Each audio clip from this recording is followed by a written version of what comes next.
Olá, queridos irmãos e irmãs da Morada do P2. É uma grande alegria estar aqui com vocês, mesmo sendo por vídeo, né?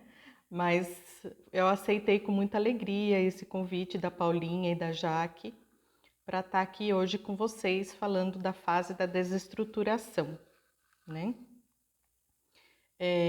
Foi um momento muito marcante para mim no meu período formativo, né?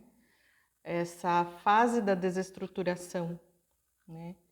É uma fase que, a princípio, né, no decorrer da formação, a gente vai ouvindo coisas e vai se identificando, né? A gente se assusta um pouco, mas é algo extremamente necessário para a nossa vida de conversão, para a nossa vida de fé, para quem está buscando a via de santidade, né? Para quem está buscando a vida consagrada, né? Então, eu queria que vocês aproveitassem da mesma forma, né, com que eu aproveitei esse momento de rever esses conceitos, rever essa fase, né, que para mim sempre é muito importante estar revisitando esses lugares, tá bom? Então, vamos lá. Já deixem as Bíblias de vocês abertas no Evangelho de Marcos, capítulo 2, versículos de 21 a 22. Marcos 2, 21 a 22.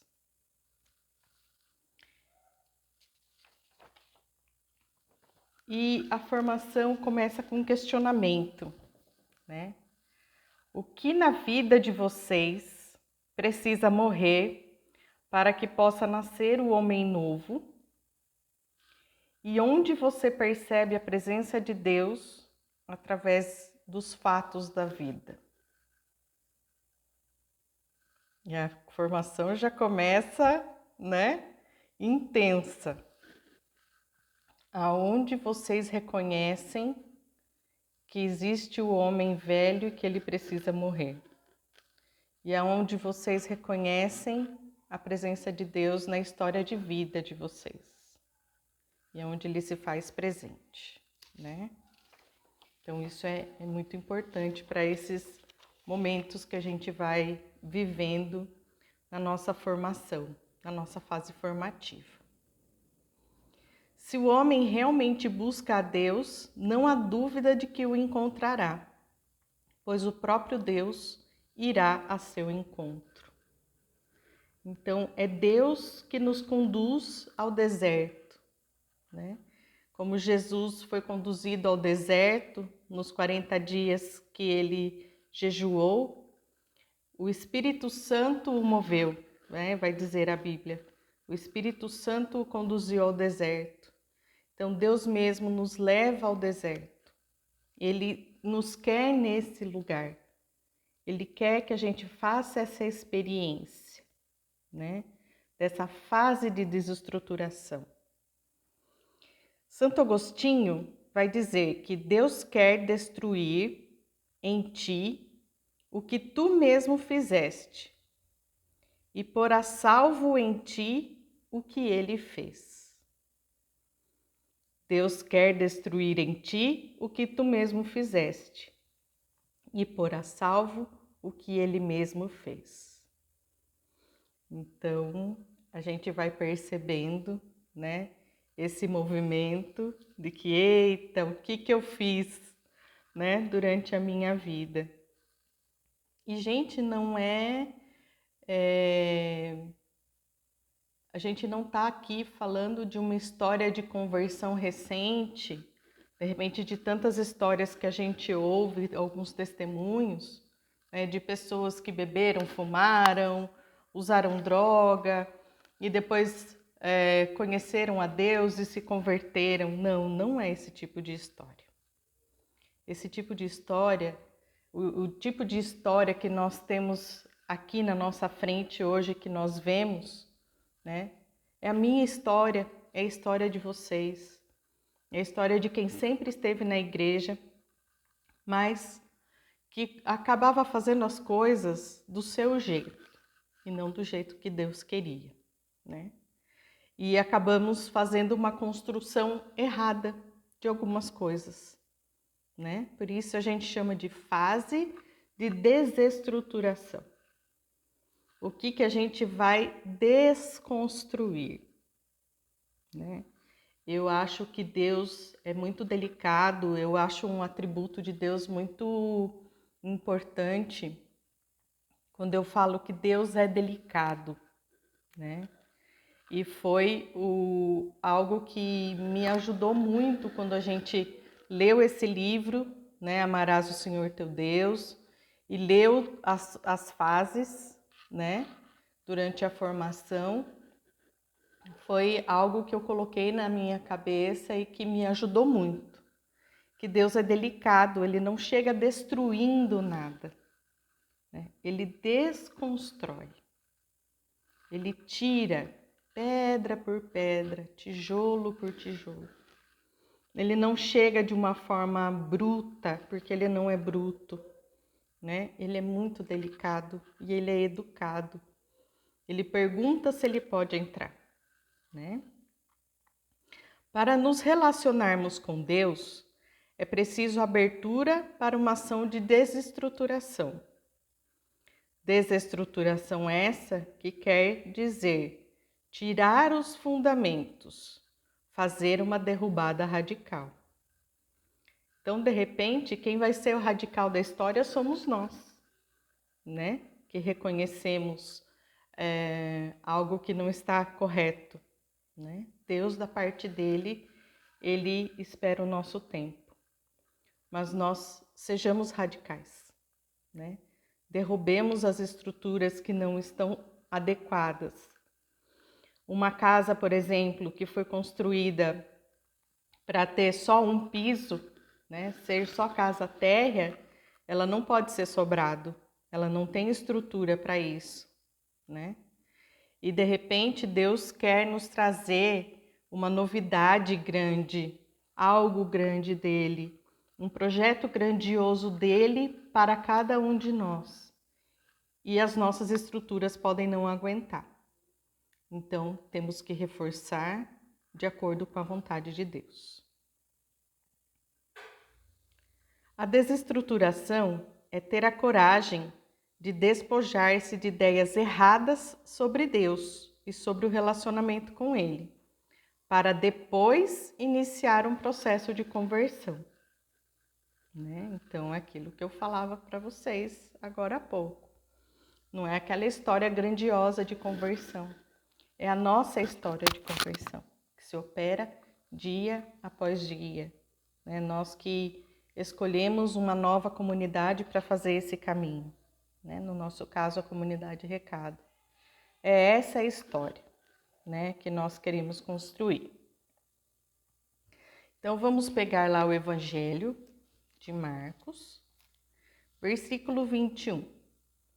Ninguém faz remendo de pano novo em roupa velha, porque a peça nova repuxa o tecido velho e o rasgo aumenta. Ninguém põe vinho novo em odres velhos. Caso contrário, o vinho estourará os odres, e tanto o vinho como os odres ficam inutilizados. Mas vinho novo em odres novos. Palavra da salvação, glória a vós, Senhor.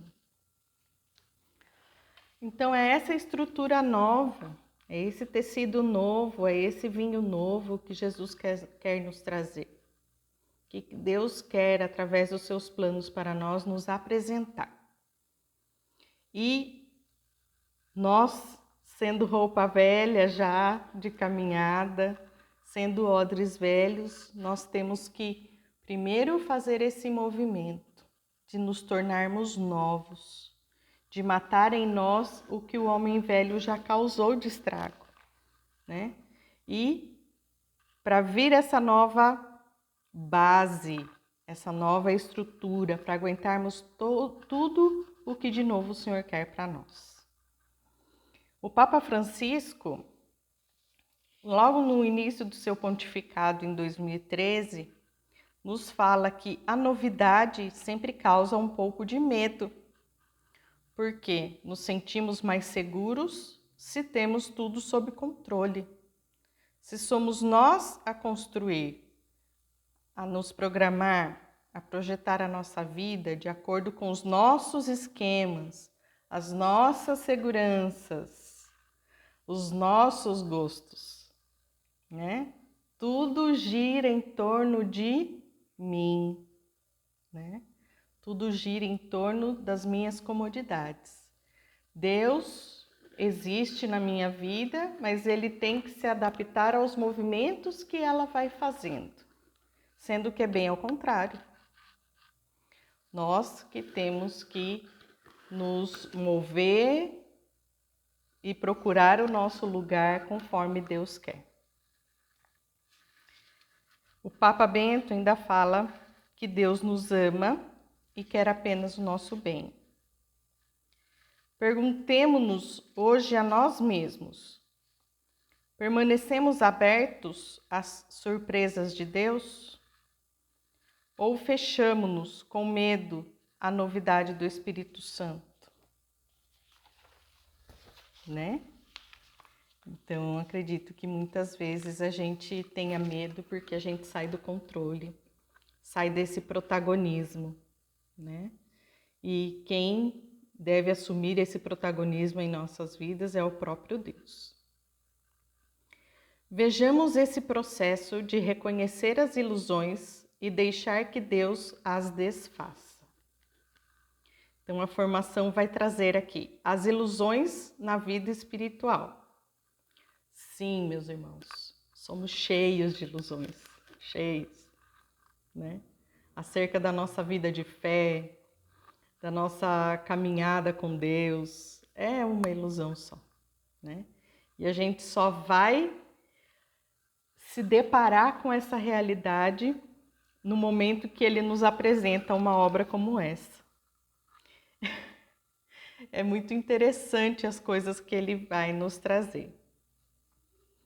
Todo homem deseja um encontro pessoal com Deus. Seu coração não sossega enquanto não encontrá-lo. E isso, verdade, né? Podemos perceber que existem algumas ilusões dentro de nós acerca de Deus, de sua forma de pensar e agir. Projetamos nós mesmos e pensamos que é Deus. Ou seja, aquela imagem que a gente enxerga, que a gente projeta, não é de Deus, é a minha, né? Então, a gente vai começando a fazer algumas descobertas. Para fazer uma experiência autêntica de Deus, se faz necessário o homem total, né? O homem com o seu coração, com a sua mente, com a sua vontade, voltados para Deus, disponíveis a Ele, e coração, mente e vontade submetidos a uma purificação, né? Essas faculdades da alma que a gente fala, submetidas a uma purificação por parte de Deus. Aí ele fala, né, no livro, que nós temos 3 ilusões: a ilusão sentimental, a ilusão moral e a ilusão intelectual. Nós vamos ver agora a ilusão sentimental. A sentimental é o todo coração, né? É aquela pessoa que é o amorzinho. Tudo que ela faz é guiado, né, movido pelo coração. Porém, sua experiência com Deus é sempre instável, ilusória e contraditória, pois é baseada no seu humor, e o nosso humor, né, ele é instável, Ele é baseado nos sentimentos e nas sensações, que são coisas que nunca têm uma estabilidade, vamos dizer, né? Acordei um dia de um jeito, meu dia segue daquele jeito. Acordei um dia do outro, meu dia segue daquele outro jeito. E então, o meu amor por Deus, que é baseado no todo o coração, nos sentimentos, ele também fica instável. Eu rezo quando eu tenho vontade, quando eu tô de boa, quando o meu humor tá bom, né? Minha oração só é boa quando eu sinto certo gosto, quando eu levito, né? Quando eu vou para as nuvens. E não é assim. Eu estudei, lendo, vendo, estudando essa pregação, essa formação, eu me lembrei muito de Santa Teresa de Calcutá. Ela ficou 50 anos sem ouvir Deus, sem sentir Deus. E não que ela não sentisse isso, não, para ela não fosse pesaroso, era difícil. Ela falava que isso, ela falou ao confessor dela que isso causava uma ferida imensa na alma dela. Mas ela não parou. Ela não parou aí. Porque se ela fosse parar aí, nós não veríamos as grandes obras que Madre Teresa realizou na Terra, né? Então, ela ficou 50 anos sem sentir, sem ouvir, mas, no entanto, isso não a paralisou. É um autoconhecimento e uma maturidade de fé muito grande. Isso não paralisou Madre Teresa. A pessoa que tem ilusões sentimentais, ela não suporta as ausências de Deus, ao contrário de Madre Teresa. Ele procura mais as consolações de Deus do que o Deus da consolação. Eu só amo realmente a Deus quando estou voltado a Ele com tudo, com o meu ser total, coração, mente e vontade. Quando eu tenho a ilusão sentimental, eu obrigo Deus a dividir o lugar no coração com outros amores.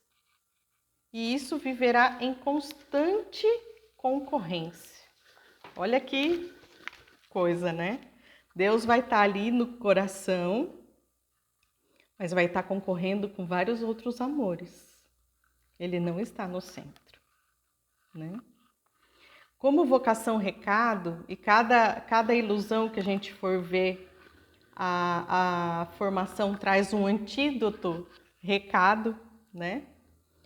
Como vocação recado, que é a vocação do coração de Jesus, precisamos deixar que o nosso coração seja cada vez mais configurado ao de Jesus, para que ele dissipe toda a ilusão sentimental em nosso ser. Um grande antídoto contra essa ilusão é viver o que dizem as nossas regras. Regra 153. É a Ele que, em primeiro lugar, apresentamos nossos anseios, nossas alegrias, sofrimentos, conflitos, ânimos, etc.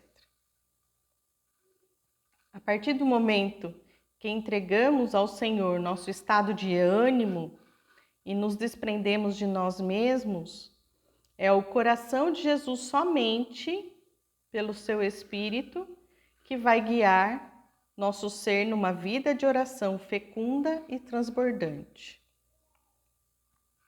Então, nós trazemos o problema e a comunidade traz a solução, né? Aonde está a solução da nossa ilusão sentimental? Está em entregar ao coração de Jesus tudo.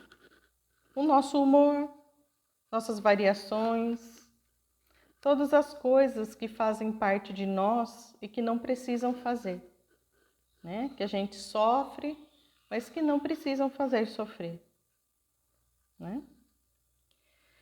A segunda ilusão que a gente vai ver é a ilusão moral. Então, na sentimental, a pessoa é todo o coração. Na moral, a pessoa é totalmente vontade. Imagina a gente viver liderado, comandado pela vontade. Que vida infeliz! Né? A gente tem que ser, como falou no início, no decorrer da formação, o homem total. Um pouquinho de cada coisa e não uma coisa só, né? Como o jovem rico, né, a pessoa que vive da vontade, ela cumpre a lei e não faz por amor, né? O jovem rico, ele era rico, ele não dividia nada, mas ele vivia todos os mandamentos, cumpria todos os preceitos. Então, ele era um cumpridor de lei, ele não fazia por amor a Deus. Porque quando Jesus pediu uma prova de amor a Deus, ele não conseguiu, né? É uma ilusão porque inverte o sentido do relacionamento ser humano-Deus. É Deus quem primeiro vai ao encontro da pessoa e não ao contrário. Lá em São João vai falar, porque Deus amou primeiro. Não foi o homem que amou Deus e depois Deus viu o homem e falou, eu vou investir no homem. Não, Deus investiu primeiro no homem porque ele primeiro amou, né? Não são nossas obras por si só que nos levam a Deus.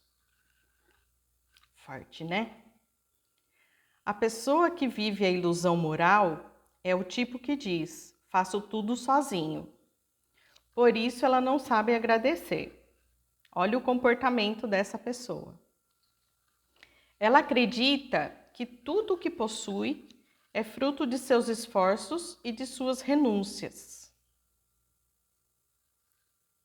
Ao contrário, nós vivemos porque tudo é graça e tudo é dom de Deus.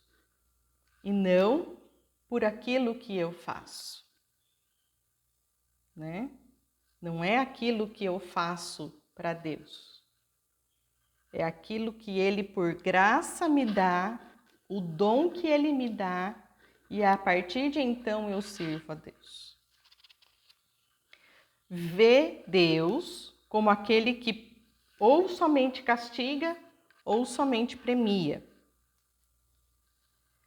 Tenta ignorar ou minimizar a realidade das próprias limitações, ou então coloca as suas próprias limitações sobre os outros.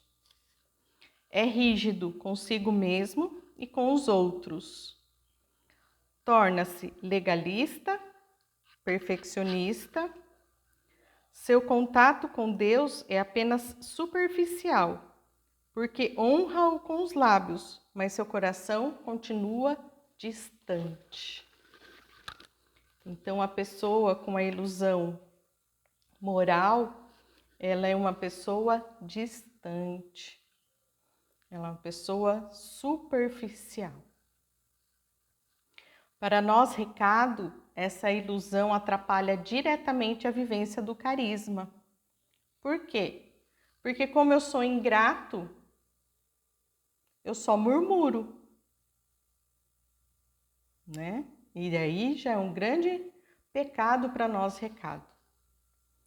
Falta misericórdia comigo mesmo e com os outros, distanciando-se da devoção no coração de Jesus. Fere o louvor porque não reconhece que tudo é dom e tudo é graça. Fere a alegria porque não consegue ver o lado positivo das coisas. falta esperança em si mesmo e no outro. Então, as coisas vão só degringolando, só ladeira abaixo. E qual seria o antídoto? Regra de vida 118. A alegria nasce sempre em uma certa maneira de olhar para os homens e para Deus. A alegria é dom de Deus. É difícil uma pessoa alegre ser uma pessoa que esquece de Deus, se lembra de si, que julga o outro, que falta com misericórdia. É difícil. Essa pessoa, acontece com essa pessoa o que se chama de voluntarismo, do excesso de vontade. Só que aquela pessoa que faz, cansa e desiste. Porque ela não tem base, né? Ela não tem base. A base é só no fazer dela, não é no dom e na graça que vem de Deus. Porque quando nós reconhecemos que tudo é dom, que tudo é graça, a gente também tem o santo equilíbrio de todas as coisas que a gente faz. A terceira ilusão é a ilusão intelectual. Quando a pessoa é todo mente, ele é racional, racionalista. Não tem sentido de transcendência ou mistério e nem sentido de abandono em Deus. O abandono em Deus é muito a confiança, né? Então, nós temos que nos abandonar em Deus. Senão, não exercito a minha confiança nele. Tudo que tem sabor de incerteza para essa pessoa é para ele um problema. Ela gosta de saber e de entender tudo para poder se programar e prever. E nem tudo dá, né, minha gente? Principalmente com relação às coisas que vêm de Deus. Tudo é mistério. Na santa sabedoria de Deus, tudo é mistério. Né? Talvez para a gente não ficar se programando, para a gente não ficar prevendo as coisas, né?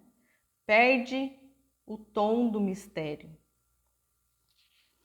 Não deixa espaço para o mistério e a condução de Deus e nem a ele se abandona.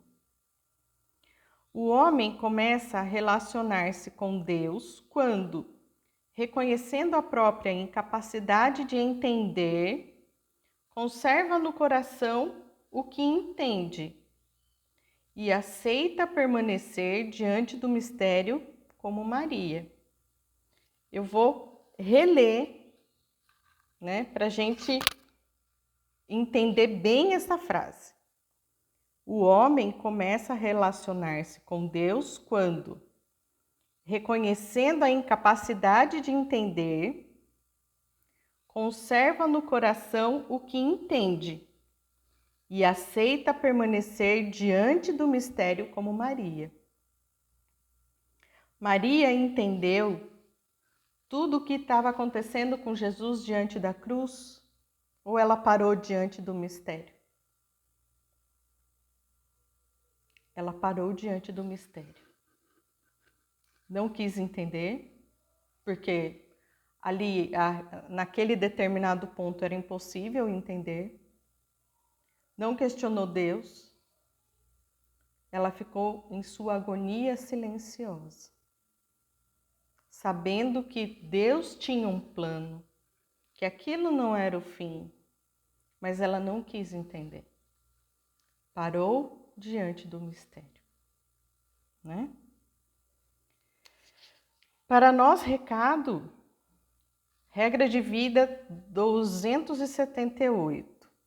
Para nós, recado, a confiança em Deus Pai é a única arma contra a insegurança do dia a dia e a incompreensão do mundo. A ilusão intelectual nos rouba essa arma, né? Porque não tem confiança em Deus. Não existe a confiança em Deus. o Papa Francisco enfatizou a insuficiência da razão humana no caminho rumo a Deus. O mistério de Deus é sempre um mistério maravilhoso. Quando a inteligência pretende explicar sozinha algo que é mistério, ela se torna louca. Que sabedoria, né? Ela se torna louca. Um dos pecados mais feios é a desconfiança. Olha lá, que a gente estava falando da falta de confiança em Deus, né? Um dos pecados mais feios é a desconfiança, especialmente em relação a Deus. Como é possível desconfiar de um Deus tão próximo, tão bom, que prefere o coração pecador? É um mistério difícil de entender, especialmente se nos obstinamos em tentar entendê-lo apenas com a inteligência. Então, devemos parar diante do mistério, que é aquilo que nos cabe. Fazer aquilo que nos cabe. E quando não nos cabe, parar diante do mistério. A decisão de converter-se. É impossível conhecer a Deus se não está disposto a mudar de vida. A conversão é um processo lento e discreto na vida de uma pessoa que encontrou a Deus. A algumas pessoas, de fato, Deus deu aquele dom radical e instantâneo, né? Dela mudar de vida e já se converter e já ser praticamente santa em vida, né? Mas geralmente Deus vai purificando aos pouquinhos, segundo a nossa abertura do coração. Componentes da conversão. Conversão e transcendência. A conversão começa quando descobrimos que Deus está acima das coisas e é muito maior que nossos projetos e ideais. A conversão é um esforço diário que exige paciência na transformação da nossa história. O Frei Inácio Larrañaga, no Irmão de Assis, diz: ninguém se converte de uma vez e para sempre. Mesmo ferido, o homem velho nos acompanha até a sepultura. E, como uma serpente ferida, levanta de vez em quando sua cabeça ameaçadora.